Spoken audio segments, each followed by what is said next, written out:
반갑습니다. 눈이 많이 와가지고 오시는데 고생 많이 하셨죠.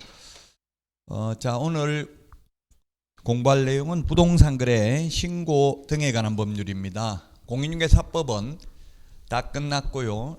지난주에 했던 게 이제 공인중개사법 마지막 협회에 대해서 한 문제 정도 출제됩니다. 협회는 설립할 수도 있고 안 할 수도 있고, 개업공개사는 회원으로 가입할 수도 있고 가입 안 할 수도 있습니다. 교육제도 5개 교육이 있는데 우리 암기 프린트 53번에 보면 교육제도가 있는데, 아마 처음 공부하시면 프린트 받다가 책 받다가 이렇게 하면 헷갈릴 수 있어요. 힘들면 하나만 그냥 하시면 됩니다. 53번에 보면 어쨌든 교육제도가 5개가 있습니다. 실무교육, 연수교육, 힘들더라도 그래도 계속 용어를 들어보는 게 좋겠죠.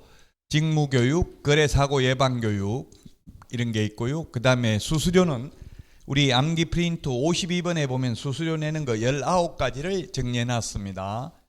그리고 포상금 제도에 대해서는 암기 프린트 28번에 보면은 포상금에 대해서 정리가 되어 있습니다.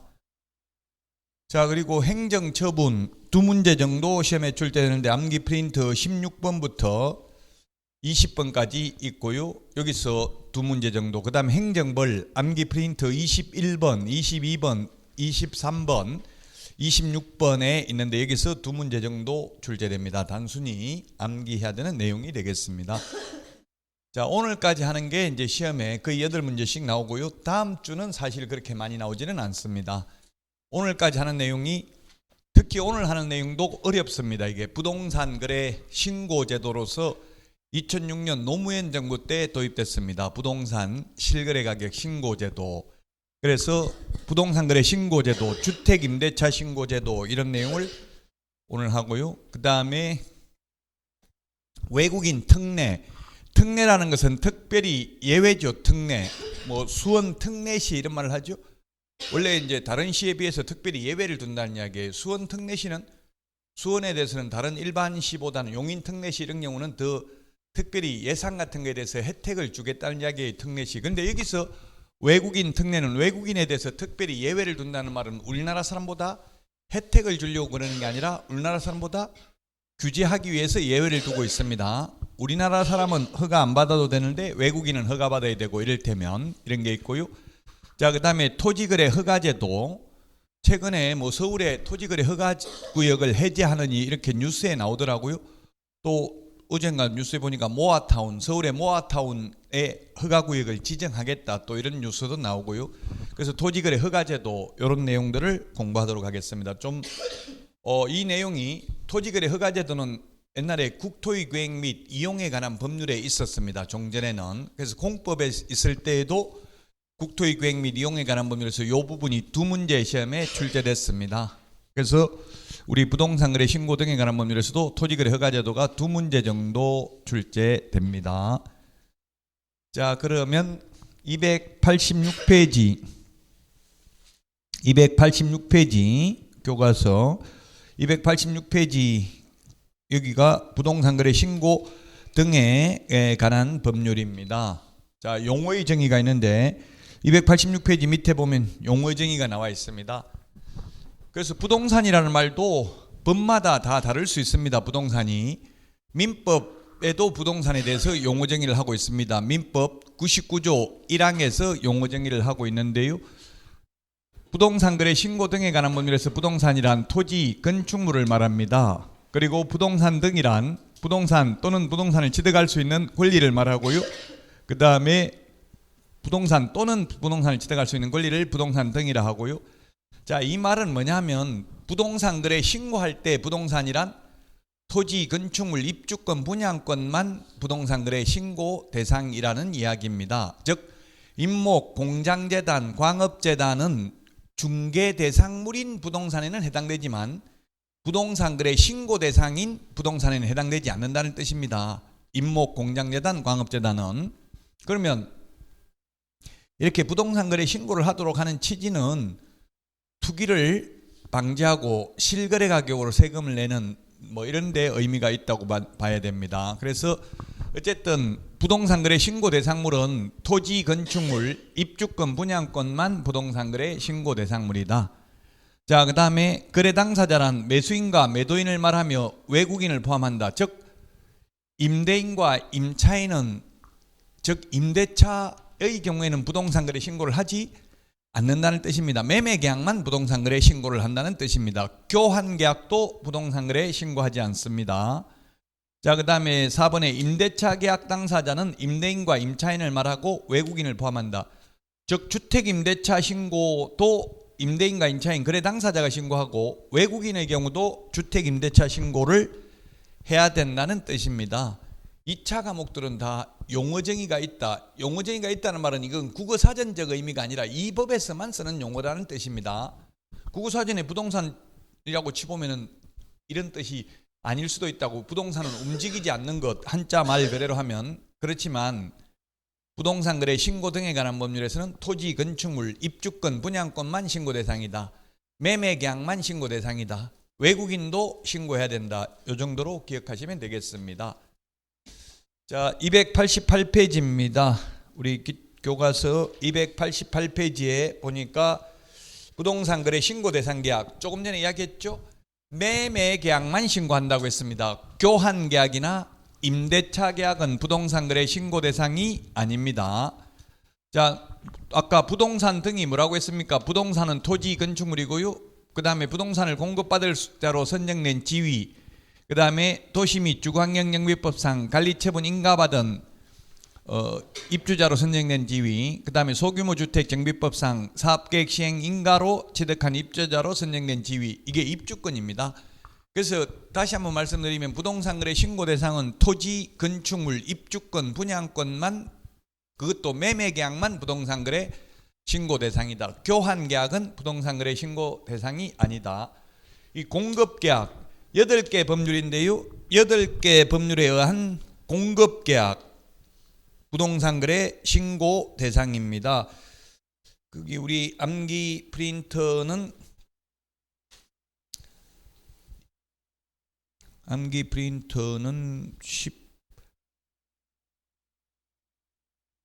12번에 보니까 12번에 맨 밑에 보니까 동그라미 해놓은 게 근공도시 빈산주택 이렇게 돼 있죠. 근공도시 빈산주택이 여기 있는 겁니다.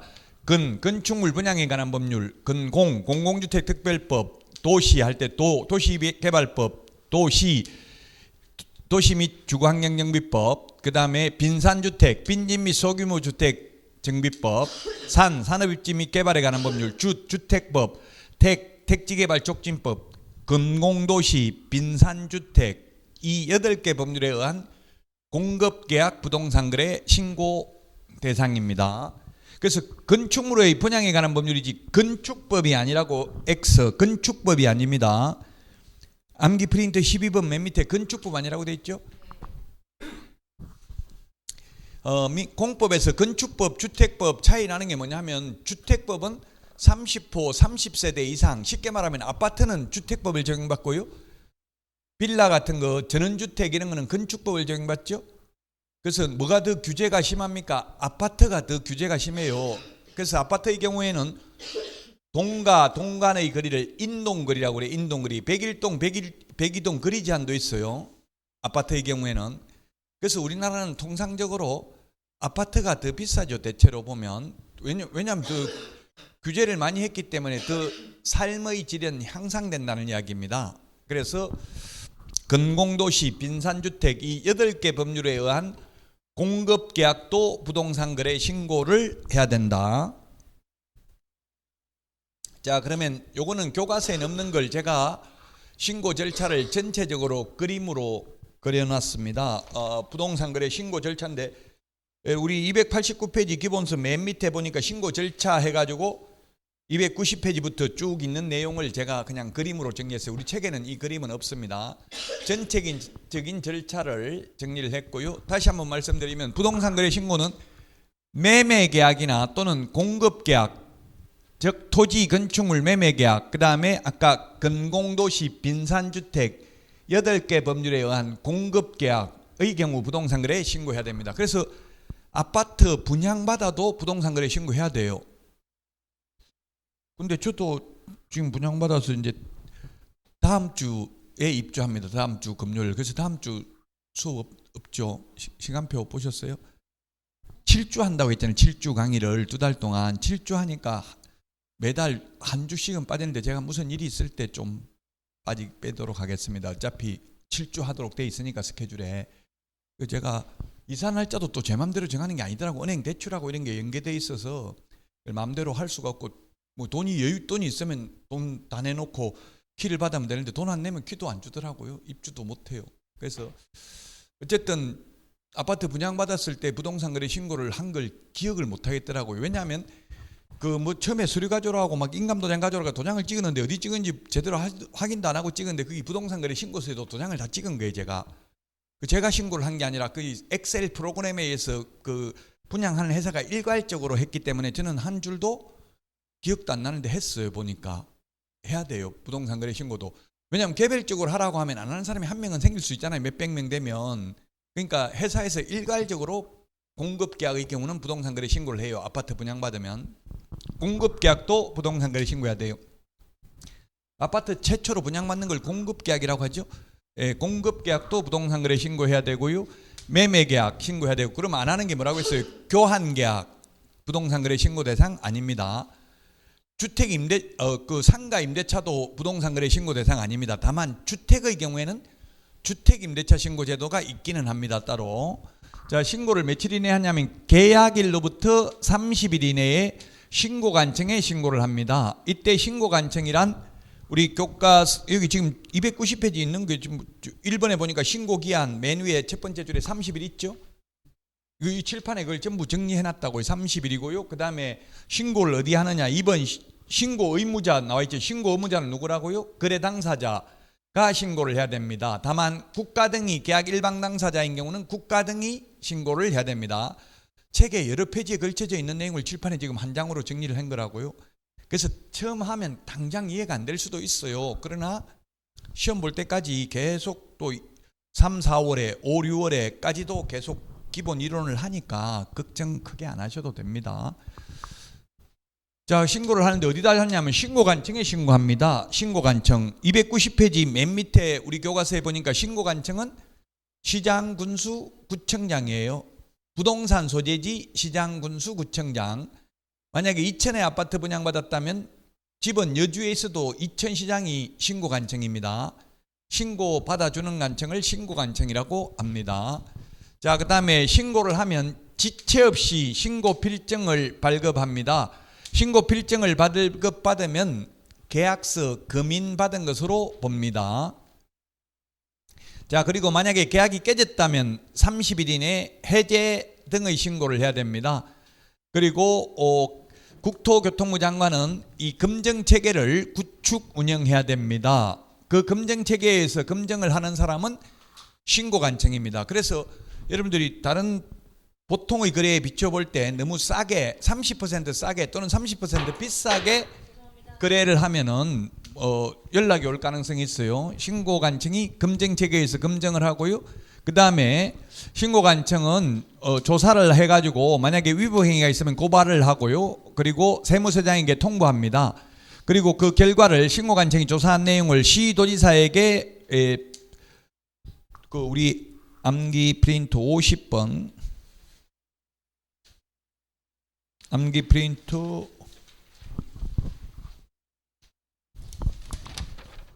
50번 그 맨 밑에 동그라미 3번에 있습니다. 신고관청은 시도지사에게 그리고 시도지사는 매월 1회 신고 내용 조사 결과를 국토교통부 장관에게 보고해야 됩니다.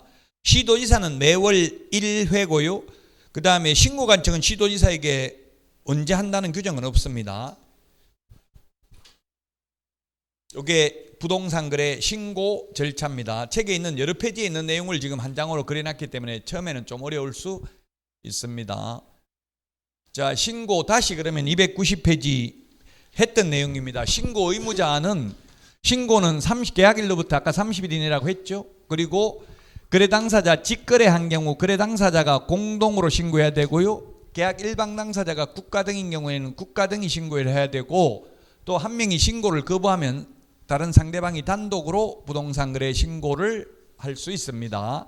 단독으로 할 경우에는 사유서와 계약서 사본을 첨부해야 되고, 한 명이 거부해서 상대방이 단독으로 부동산 거래 신고를 할 경우에는 전자문서는 안 됩니다. 인터넷으로는 안 되고 방문 신고만 가능합니다. 왜냐하면 담당 공무원이 사실 여부를 확인해야 되기 때문에 왜 혼자 왔는지.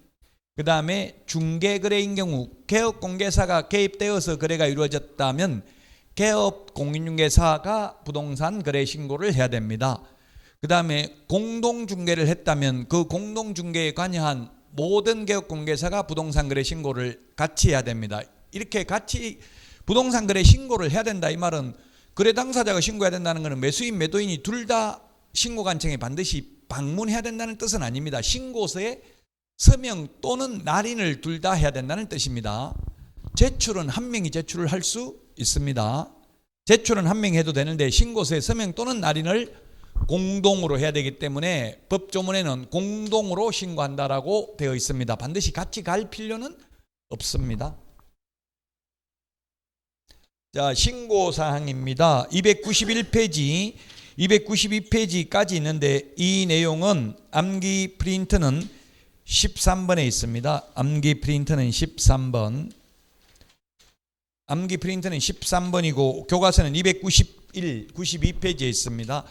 암기 프린트 13번에 입자, 실종, 중개인, 기소, 이 단순히 암기사항이니까 그냥 넘어가겠습니다. 입주계획 신고해야 됩니다. 자금조달계획, 이 입주계획, 자금조달계획 요 두 개는 무조건 신고하는 게 아니라 조금 이따 나옵니다. 요 두 개는 예외적으로 신고합니다.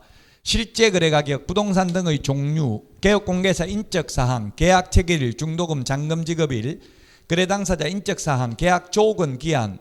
계약 조건이나 기한은 있는 경우에만 신고하면 되고 없는데 조건을 꼭 만들어야 되는 것은 아닙니다. 있을 경우에만 신고하면 되고요. 부동산 등의 소재지도 신고를 해야 됩니다. 자, 그 다음에 법인이 주택을 취득할 경우 주로 법인이 좀 돈 많은 분들은 가족회사 만들어가지고 법인 명의로 투자를 많이 해요. 그렇게 하는 이유는 세금 전략하기 위해서 그렇습니다. 저도 중개업을 할 때 보니까 장모님이 법인 대표이사이고요. 사위가 대표이사이고 장모님은 회장이고 아들은 이사더라고요. 아들보다 사위한테 대표이사를 줬던데 돈이 뭐 몇십억, 한 몇백억 되나 보더라고요. 그러니까 이제 가족회사 만들어가지고 전부 다 법인카드 만들어가지고 다 임원이에요. 가족이 전부 다. 그럼 차량 유지비 이런 것도 다 법인카드 가지고 결제하고 이러면은 법인의 경우는 양도소득세를 내는 게 아니라 법인세를 냅니다. 양도 차익이 생겨도. 법인세를 내려면 비용 다 빼고 남는 거까지 세금 내죠. 또 법인세 세율은 양도소득세보다 세율이 낮죠. 양도소득세 세율은 6%에서 42%까지 7단계 초과 누진세율을 적용하는데 법인세 같은 경우는 20% 정도밖에 안 돼요. 그래서 세금 줄이려면 여러분들도 돈을 많이 벌면 법인 만드는 게 좋다고요. 법인 만드는 건 어렵지 않으니까요. 그래서 법인 편법으로 이게 페이퍼 컴퍼니 만들어가지고 법인 명의로 투자하는 게 많기 때문에 법인 투기를 방지하기 위해서 법인이 주택을 취득할 경우, 취득 신고를 할 경우에는 법인 현황에 관한 신고를 따로 해야 됩니다. 법인 등기 현황, 거래 상대방이 법인의 임원 또는 임원과 친족 관계인지 여부, 거래 당사자 중 국가가 포함되어 있거나 거래계약이 공급계약, 분양권 전매의 경우에는 제외된다. 이 말은 이런 법인 등기 현황 이런 걸 신고 안 해도 된다는 이야기입니다. 왜냐하면 이 공급계약, 분양계약서 이거는 다운계약서 적어서 신고할 수 있겠어요? 없겠어요? 불가능해요. 세법에도 나오잖아요. 무조건 실거래 가격으로 그거는 뭐 분양권의 경우는 왜냐하면 법인의 장부에 기록되어 있기 때문에 속일 수가 없어요. 분양가는 다운계약서 못 적는다고 절대로 공급계약. 그래서 이건 다운계약서 적을 수 없기 때문에 공급계약은 이런 경우는 이런 법인 등기 현황을 신고 안 해도 된다는 이야기입니다. 그 다음에 주택, 취득 목적 및 주택 자금 등에 관한 사항인데 법인이 주택을 매수하는 경우에만 자금 조달 계획을 신고하면 됩니다. 매도하는 경우에는 법인이 매도인인 경우 팔 경우에는 신고 안 해도 되고 살 때만 신고를 해야 됩니다. 그 다음에 주택 취득 자금 조달 및 지급 방식 그리고 투기과일지구인 경우에는 그 증빙 서류를 첨부해야 됩니다. 무슨 증빙 서류냐면 저도 투기과일지구일 때 제가 분양받았는데 지금은 투기가일지구 해제되는데 3년 전에 분양받을 때는 그 자금 조달 계획에 관한 증빙 자료를 제출하라 하더라고요. 그래서 되게 힘들 줄 알았는데 별로 안 힘들더라고요. 계약금만 있으니까 나머지 중도금은 은행 대출, 잔금은 뭐 전세 빼가지고 하겠다 뭐 이런 식으로 해도 되고 또 미래 소득이 인정되더라고. 분양받으니까 3년 후에 입주하잖아요. 그럼 3년 동안 내가 벌어서 갖겠다 이렇게 하니까 되더라고요. 그 자기가 연봉 받는 거 곱하기 3배. 원래 이게 자금 증빙자료 이런 거 제출할 때는 돈 번 거 하나도 안 쓰고 다 모으겠다고 해도 돼요.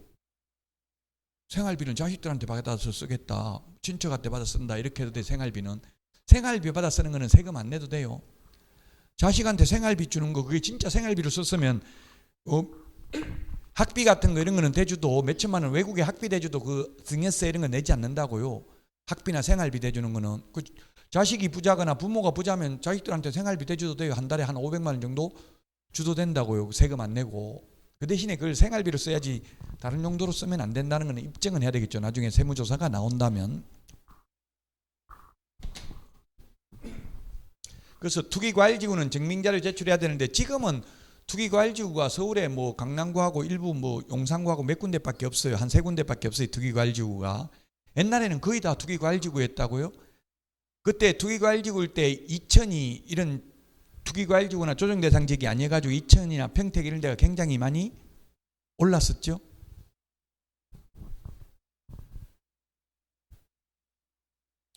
자, 조금 전에 아까 이게 암기 프린터 13번에 입자, 암기 프린터 13번에 1번에 있는 입주 계획, 자금 2번에 있는 자금 조달 계획 이건데요. 자금 조달 계획, 입주 계획 요거는 조정 대상 지역이나 투기과일지구면 거래 금액과 상관없이 모두 자금 조달 계획을 제출해야 됩니다.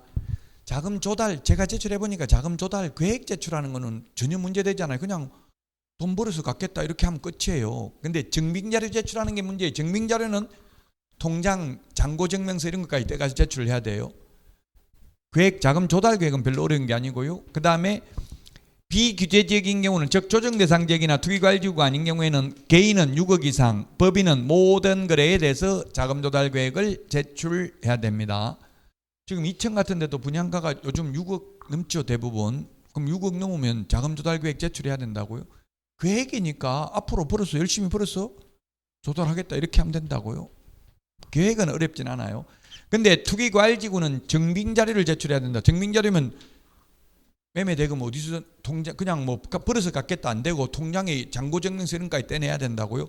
그 누구한테 돈 받았으면 빌린 거 그 빌려서 입금된 내역 이런 것까지 다 제출해야 되기 때문에 좀 어려울 수는 있어요. 근데 분양받는 거는 그렇게 어렵지 않더라. 앞으로 3년 동안 벌면 되니까.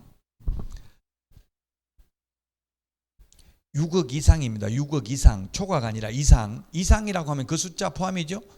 이상 이하는, 초과 미만은 그 숫자 제외고요. 자, 그 다음에 296페이지. 우리 교과서는 296페이지 그 지금 칠판에 조금 전에 적었던 게 296페이지 그 중간에 박스 있죠. 박스에 나와 있습니다. 조금 전에 했던 거. 그 다음에 그 밑에 박스, 밑에 박스가 토지 취득 자금 조달 계획입니다. 그럼 지금 정부에서 돈 벌려면 어떻게 해야 되겠어요? 정부에서 하지 말라고 하는 거, 규제하는 걸 해야 돈이 된다는 이야기예요. 돈 안 되는 거는 규제를 안 해요. 그 지금 규제하는 게 뭡니까? 토지하고 주택만 규제하고 있어. 토지하고 주택. 돈 되는 게 주택하고 토지라는 이야기예요. 그럼 돈 안 되는 게 뭐냐면 생활형 숙박시설, 오피스텔, 상가, 펜션 예를 들면 뭐 이런 거 돈 안 된다는 이야기예요.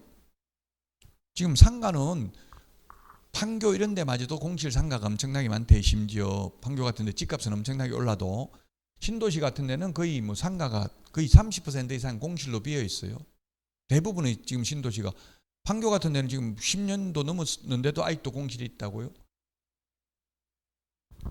그러니까 정부에서 하지 말라는 지금 투자 대상이 뭐라고요? 주택, 토지. 주택, 토지가 돈이 되니까 돈 되니까 자꾸 하지 말라는 거잖아요. 지금. 그 수도권 등에 소재하는 토지의 경우 1억 이상이면 자금 조달 계획을 제출해야 됩니다. 그 다음에 수도권 등 외의 지역에는 6억 이상인 경우는 자금 조달 계획을 제출해야 된다.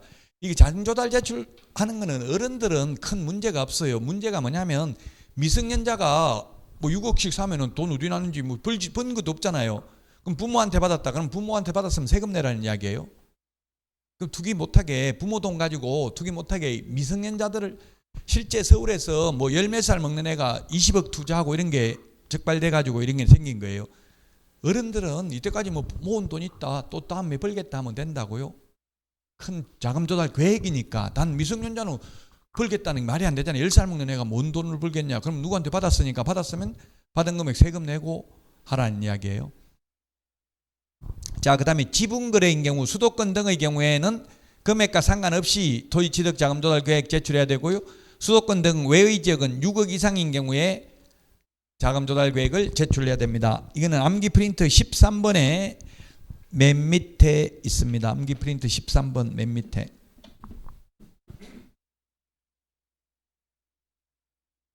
암기 프린트 13번 맨 밑에 있습니다. 수도권 등이라고 하면 수도권, 광역시, 세종시를 이 법에서는 수도권 등이라고 합니다. 수도권이라는 말은 수도권 정비계획법에 나와 있습니다. 수도권 정비계획법에 수도권이란 서울특별시, 인천광역시, 경기도를 수도권이라 한다. 이렇게 딱 돼 있어요.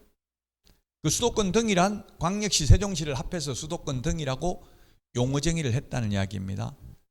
그럼 결국은 또 투자를 어디 하라는 이야기? 수도권하고 광역시나 세종시에 해야지 다른 데 하면 돈 안 된다는 이야기죠. 우리 언론에서 잘못 나오고 있는 게 지방 이런 말을 많이 하는데, 그거는 어떤 개념이냐면 비수도권을 지방이라고 하고 있어요. 수도권 아닌 지역을. 근데 지방이라는 말은 원래 특정 지역을 지방이라고 하는 거예요. 그 일기예보 하니까 오늘 서울지방, 경기지방에 눈 온다, 경기 남부지방에 눈 온다 이렇게 나오더라고요. 그게 지방 맞는 거예요. 경기 남부지방. 그 특정 지역이 지방이라고. 근데 언론에 보통 지방이라고 하면 비수도권을 지방이라 한다고요. 잘못된 표현이라고. 그건 그 지금 정부가 하지 말라는 걸 해야 돈이 된다고. 하라는 거, 지금 상가라든지 이런 거는 하지 말라 소리 안 하잖아요. 상가 뭐 했다고 세무조사한다 이런 말 안 하잖아요. 돈 안 되는 거는, 돈 되는 거는 하지 말라 해도 알아서 하니까 지금 토지하고 주택에 대해서 못하게 하는 거예요. 지식산업센터 이런 거 돈 안 된다고, 지금 지식산업센터 같은 거. 자, 신고 방법입니다. 296페이지 맨 밑에 5번에 신고 방법 나와 있죠. 원칙적으로 신고서 제출, 방문 신고가 있고요. 방문 신고하려면 그 신고서에 서명 또는 날인하면 되고요. 전자문서는 인터넷으로 하는 거예요. 인터넷으로 부동산 거래, 이걸 인터넷으로 부동산 거래 신고하는데 부동산 거래 관리 시스템이라고 인터넷 사이트가 있습니다. 거기 들어가서 하는 게 있는데요. 전자문서는 본인만 부동산 거래 신고 가능합니다. 대리인은 불가능합니다. 아마 이게 본인 확인하기가 좀 어려워서 그렇게 한 것 같은데, 어쨌든 규칙을 그렇게 정했다고요. 전자문서는, 그러니까 어떤 분이 나 실장으로 있는데 내가 다, 사장님이 안 하고 내가 다 했는데 하던데, 그건 사장 패스워드 아이디로 해버리면 그게 사장이 한 걸로 되지 다른 사람 누가 했는지 모르잖아요. 손 지문 인식을 하는 게 아니기 때문에 비밀번호 사장 거 치고 들어가서 아이디, 사장 아이디로 로그인하면 그건 사장이 한 걸로 인정된다고. 직원이 대신 했다 하더라도 그 본인만 가능하고요. 대리인은 불가능입니다. 그 다음에 공동으로 서명 또는 날인하여 1인이 제출하여야 한다라고 되어 있습니다. 그래서 제가 1인이 제출하여야 한다 이렇게 되어 있거든요. 지금 부동산 거래 신고서 서식에는 제가 서명 또는 날인은 여러 사람 다 모두 다 해야 되지만 제출은 1인이 할 수 있다 이렇게 했죠. 할 수 있다인지 하여야 한다인지가 문제인데, 서식에는 하여야 한다, 1인이 제출해야 된다라고 돼 있어요. 그래서 제가 국토부에 이제 지금 나 둘이 왔는데 혼자 제출해야 되면 혹시 둘이 왔으면 한 명 숨어 있어야 됩니까? 들키면 적발되면 처벌받습니까? 물어보니까 그런 취지는 아닙니다. 뭐 둘이 와도 무방하기는 합니다. 이렇게 이야기하더라고요.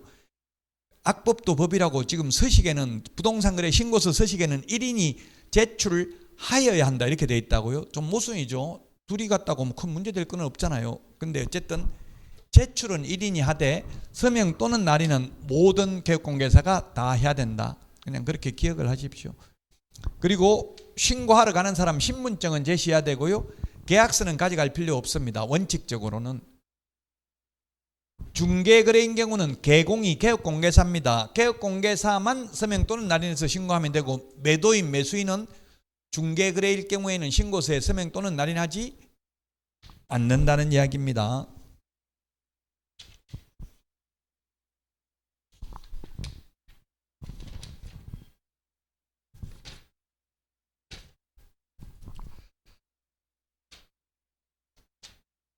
우리 책에 부동산 거래 신고서 서식이 없죠? 없네. 있다. 여기 있네. 323페이지 한번 보세요. 323. 서식도 시험에 나오는데 간혹 어렵죠. 서식이 시험에 나오면 사실 서식까지 보는 사람이 잘 없잖아요. 323페이지 맨 밑에 323 맨 밑에 한번 보세요. 맨 밑에 보니까 신고인, 매도인, 매수인. 제가 아까 매매계약만 신고한다 했죠? 교환계약, 증여계약 이런 거는 신고 안 합니다. 부동산 거래 신고. 매수인, 매도인, 개업공개사 이렇게 돼 있고요. 그 다음에 맨 밑에 가로 안에 개업공개사 중개시 이렇게 돼 있잖아요. 자, 그러면 개업공개사가 중개를 했을 경우 요 서명 또는 날인을 3명이 다 합니까? 맨 밑에 있는 개업공개사만 합니까? 어떻게 되겠어요? 중개거래인 경우. 예? 개업공개사만 한다고 매도인, 매수인 나는 안 한다고요. 그러면 거래 당사자가 거래한 경우에는 또 개업공개사 난에는 안 하고 매도인, 매수인만 합니다. 서식에 이게 3명 다 도장 찍도록 돼 있으니까 3명 다 한다고 생각하면 안 된다고요. 중개거래일 때는 개업공개사만 하고 직거래일 때는 거래 당사자만 매도인, 매수인만 한다고 서명 또는 날인을 3명 다 하는 경우는 없습니다.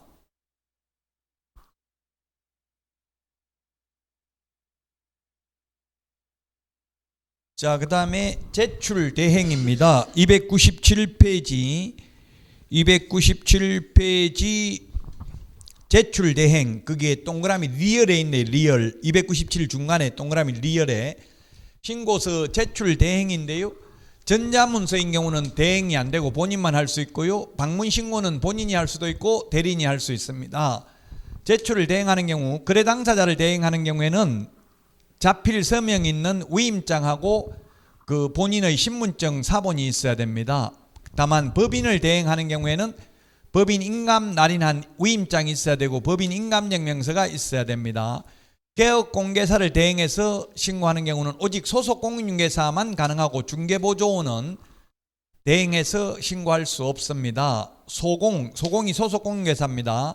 소속공인중개사가 신고할 때는 소속공인중개사 신분증만 있으면 된다. 소공이 자격증 따가지고 취직한 사람이 소공이죠. 소속공인중개사죠. 자격증 없이 취직한 사람이 중개보조원입니다. 어제 어떤 분이 저 보조원을 취직하고 싶다, 취직 좀 시켜달라더라고요. 그래서 자격증 공부한 적 있냐니까 없다더라고요. 그래서 제가 일단 시험 한번 보고 떨어지면 그때 제가 취직시켜주겠다고 했어요.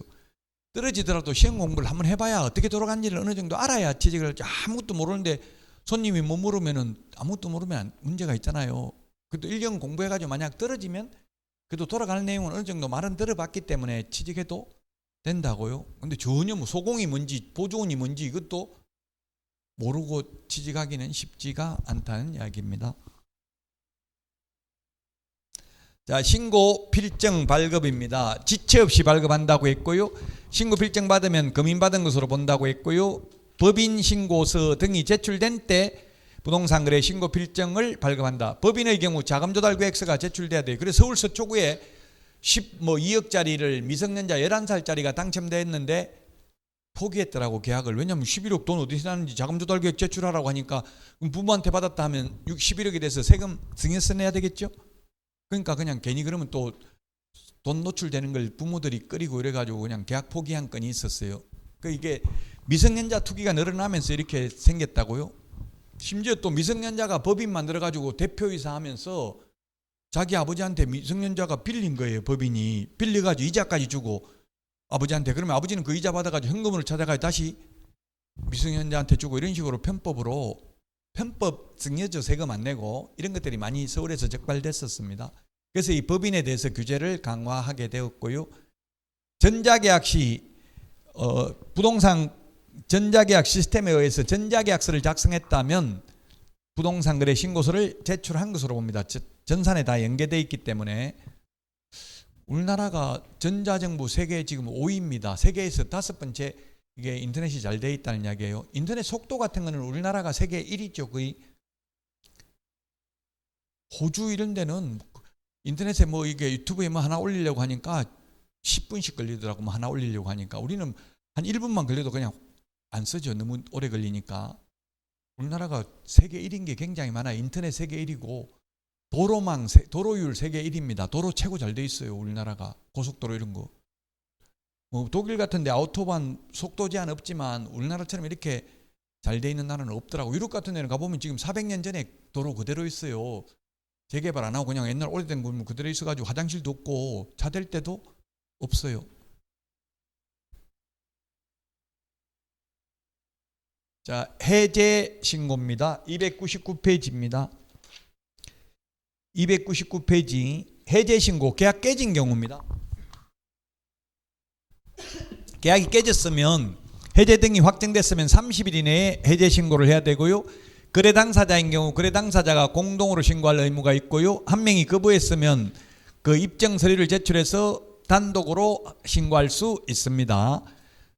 일방이 국가 등인 경우는 국가 등이 해제 신고를 할 수 있다. 중개거래인 경우도 개공이 해제 신고 가능할 수 있다.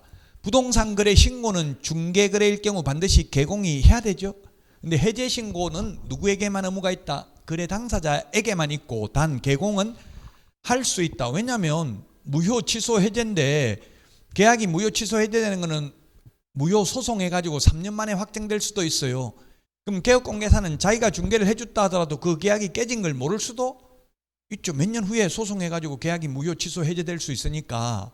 그래서 해제 신고 의무는 거래 당사자에게만 있고 해제 신고 안 하는 경우에는 거래 당사자만 처벌받는 거지 개공은 해야 되는 게 아니라 할 수 있다. 그 다음에 제출 대행, 대리인이 제출 대행도 가능하다. 그 다음에 전자계약서 작성했으면 부동산 거래 신고, 해제 신고 따로 할 필요 없다. 자, 303페이지 정정 신청, 변경 신고입니다. 정정 신청이라는 것은 303페이지 오타 고치는 게 정정 신청입니다. 자, 거기 303페이지 박스 안에 있는 게 이거네요. 주지사 종목, 주지사 종목. 이게 정정할 수 있는 겁니다. 정정은 오타 고치는 거라고 했죠. 잘못 적은 경우 당사자의 주소, 전화번호, 휴대전화번호, 거래 지분 비율, 그 다음에 중개사무소 소재지, 건축물의 종류, 그 다음에 부동산 등의 지목, 주지사 종목. 이게 정정 신청할 수 있다. 하여야 한다가 아니라 할 수 있다. 암기 프린트는 14번에 있습니다.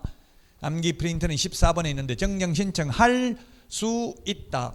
하여야 한다가 아니라 할 수 있다라고 돼 있는데 사실상은 해야 되겠죠. 단 정정 신청을 안 했다 하더라도 처벌 규정은 없습니다. 오타 고치는 게 정정이라고 처음부터 잘못 적은 걸. 자, 정정 신청서는 법정 서식이 없습니다. 그래서 부동산 거래 신고 필증에다가 정정사항을 기재해서 제출하면 됩니다. 그 다음에 거래 당사자의 주소, 전화번호, 휴대전화는 단독으로 정정 가능하므로 전자문서는 안 되고 방문 신고만 가능합니다. 그 다음에 토지의 종류, 부동산 등의 소재지, 지번, 성명, 주민등록번호는 정정이 불가능하다. 성명도 정정이 가능해버리면 어떤 일이 생기겠어요? 제가 매수인이었는데 제가 매수해가지고 다른 사람한테 다시 팔아먹어버리면서 미등기 전매로 악용할 수 있다고요. 이름 잘못 적었는데요, 다른 사람으로 고칠게요 해가지고 저한테 산 사람 이름으로 다이렉트로 그냥 거래한 것처럼 고칠 수가 있죠. 그래서 계약의 본질적 내용은 정정이 불가능합니다. 그러면 이거 제가 이게 소재지를 정정해버리면 뭐예요? 딴 부동산이 되는 거죠. 지번이 바뀌어버리면. 진짜 잘못 적었는데 그럼 어떻게 하면 됩니까? 정정이 안 되면, 고치는 게 안 되면 하니까 해제 신고하고 새로 부동산 거래 신고하래요. 진짜 잘못 적었으면. 정정 신청은 안 된답니다. 계약의 본질적 내용은. 그 다음에 정정 방법은 신고 필증의 정성사항을 표시하고 정정 부분에 서명 또는 날인하여 신고관청에 제출하면 되고요. 정정, 변경 신고 필증도 지체 없이 교부합니다. 변경 신고 암기 프린트 15번에 있습니다. 변경 신고 할 수 있다. 지분 변경, 도면 가기. 암기 프린트는 15번에 있는데요.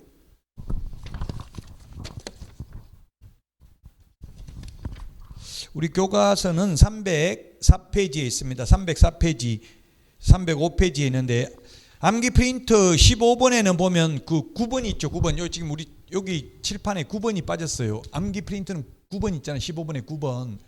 9번이 있고 또 우리 교과서도 305페이지에 보니까 지읒 위탁관리인의 성명, 주민등록번호, 주소, 전화번호, 휴대전화번호라고 돼 있죠. 칠판이 지금 9번이 빠졌어요. 최근에 개정돼가 제가 칠판을 빠졌는데 암기 프린터는 있죠. 9번 있습니다.